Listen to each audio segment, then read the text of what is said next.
बिस्मिल्लाहिर्रहमानिर्रहीम। अल्लाहुम्मा सल्लि अला सरदारुल अंबिया ख़ातमुन नबिय्यीन रहमतल लिल आलमीन सय्यदना व मौलाना मुहम्मदिन व आले मुहम्मद। अस्सलामु अलैकुम नाज़रीन, मैं हूँ पाकिस्तान का वकील सरदार आफ्ताब विरक। प्रोग्राम कल से आज तक के साथ दुआ है कि अल्लाह ताला आपको अपने अहले खाना और मुल्क कौम के साथ सदा शाद व आबाद रखे।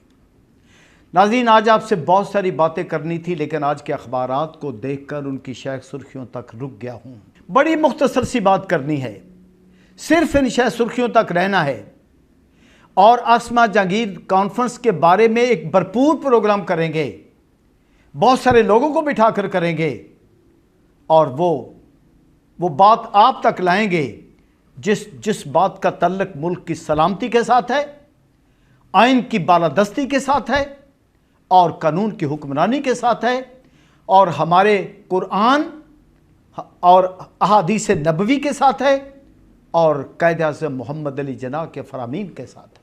आसमा जहांगीर कॉन्फ्रेंस का इनाकाद कराने की क्या ज़रूरियात हैं, क्या वजूहात हैं, ये सवाल है कॉन्फ्रेंस मुनक्कद करवाने वालों से। जनाब मोहतरम ऑनरेबल जज साहबान साहिब से ये सवाल है कि उन्होंने वहाँ पर ख़ताब फरमाया और इस कॉन्फ्रेंस में ख़ताब करते हुए उन्हें यकीनन इस बात का ज़िम्मेदारी का, इस मुक़द्दस फ़र्ज़ का बहुत बड़ा, मुक़द्दस मनसब का बहुत बड़ा एहसास होगा कि वो इस्लामी जमहूरिया पाकिस्तान के जज हैं। आसमा जहांगीर के हवाले से कोई एक भी खिदमत ऐसी बता दें, कॉन्फ्रेंस मुनक्कद करवाने वाले और कॉन्फ्रेंस में ख़ताब करने वाले, कोई एक भी खिदमत ऐसी बता दें जो कुरान के मुताबिक हो, जो अहादीस रसूल के मुताबिक हो, जो हज़रत कायद-ए-आज़म मोहम्मद अली जिन्नाह के फरामीन के मुताबिक हो, जो अल्लामा इकबाल की फ़िक्र के मुताबिक हो, जो अजमाए उम्मत के मुताबिक हो, जो इमामों के फरमान के मुताबिक हो। यह सवाल मैं नहीं कर रहा, आप अगर समझें तो ये सवाल इस्लामी जमहूरिया पाकिस्तान का हर फर्द कर रहा है, जिसका ईमान है कुरान पर, जिसका ईमान है हदीस पर, जिसका ईमान है नज़रिया पाकिस्तान पर, जिसका ईमान है अपनी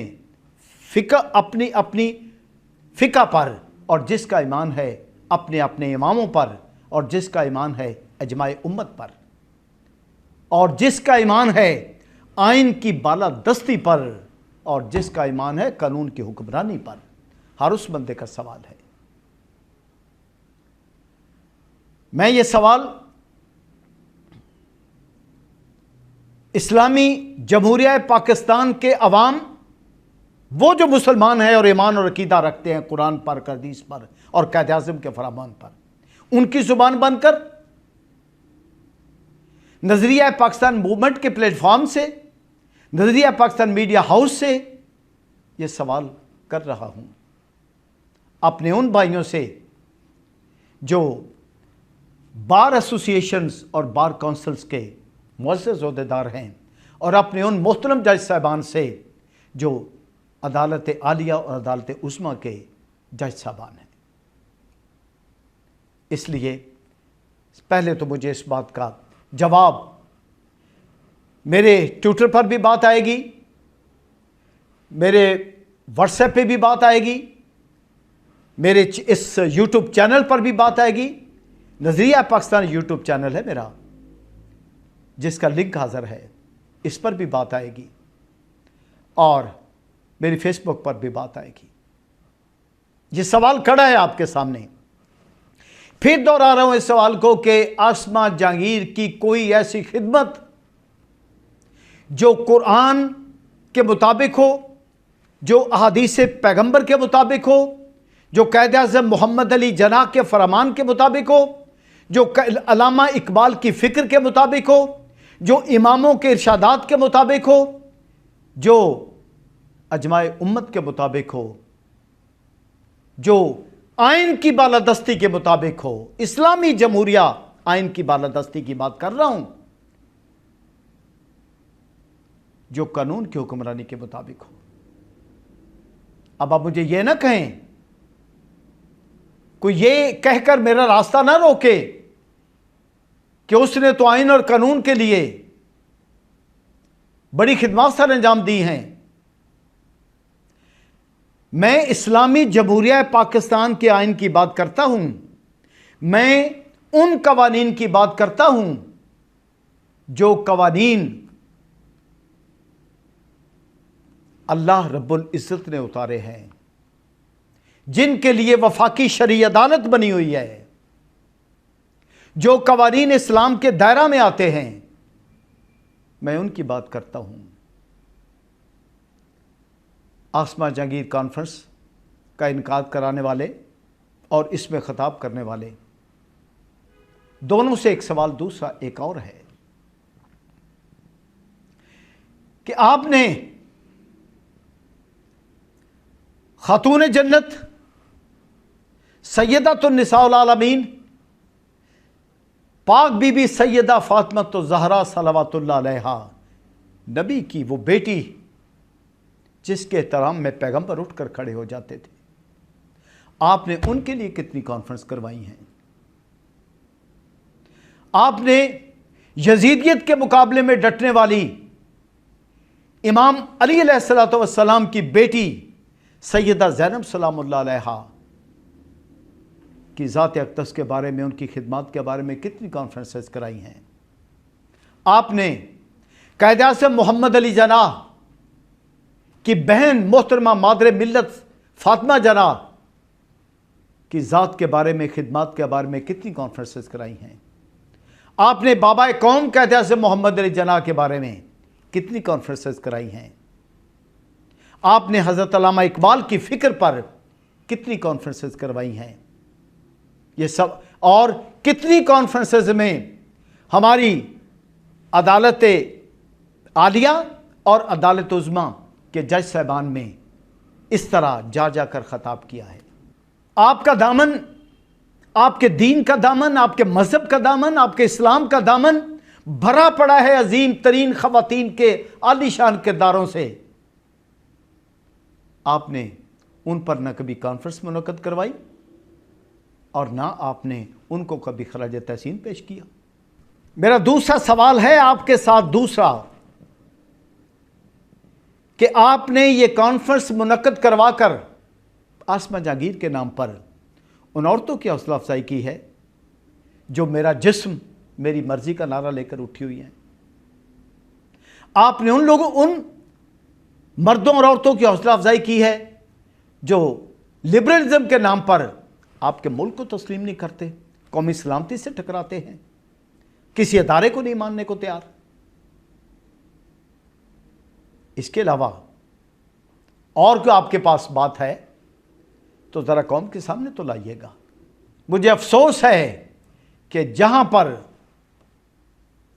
जिन मुअज़्ज़ज़ तरीन, मोहतरम तरीन, मुतबर्रक ख़वातीन के बारे में आपको कॉन्फ्रेंस करके कौम की माओं, बहनों, बेटियों के सामने इज़्ज़त, गैरत, शर्म व हया के रास्ते रखने चाहिए,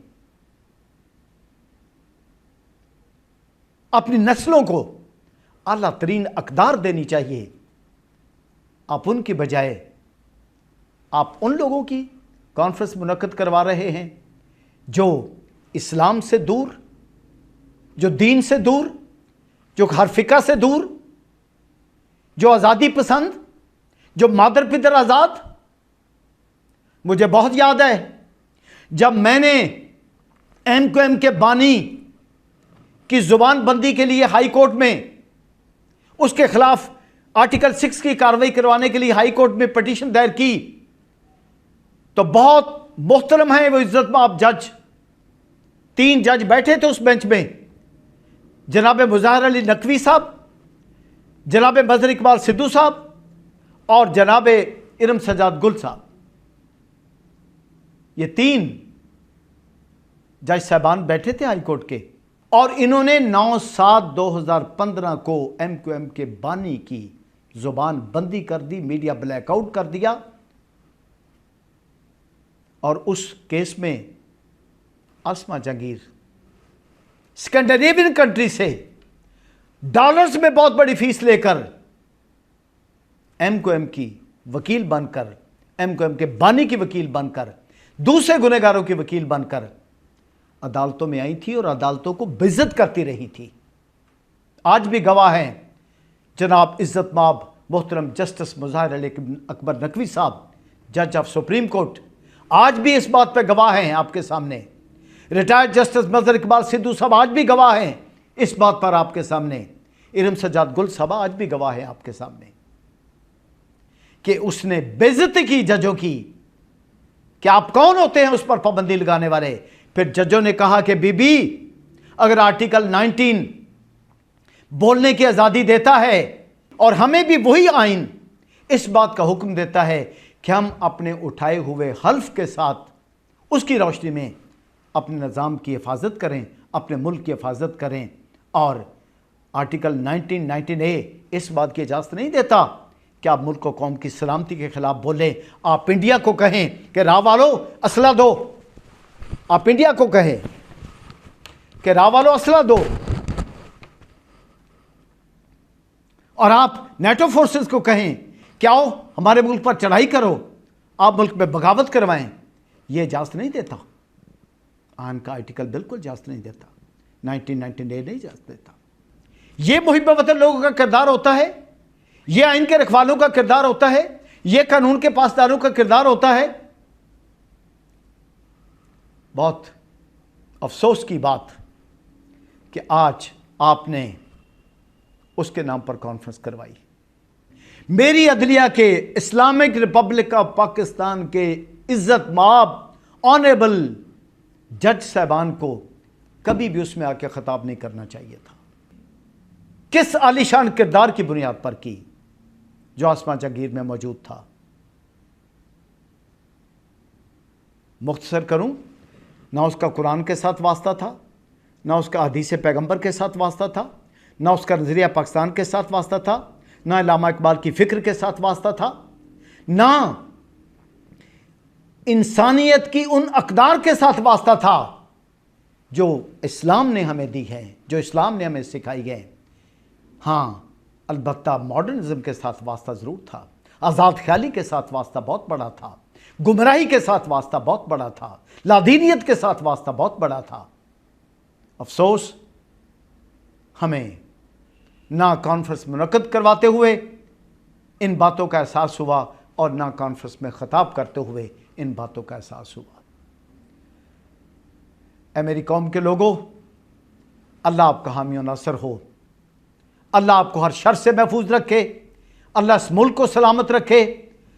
बबांगे दोहल कहते हैं कि इस्लाम जिंदाबाद, खत्म नबुव्वत जिंदाबाद, हुर्मत रसूल जिंदाबाद, बाबा कौम कैद आज़म मोहम्मद अली जना जिंदाबाद, मुफक्किर पाकिस्तान अल्लामा मोहम्मद इकबाल जिंदाबाद, नजरिया पाकिस्तान जिंदाबाद, और इनके दुश्मन मुर्दाबाद, मुर्दाबाद, मुर्दाबाद।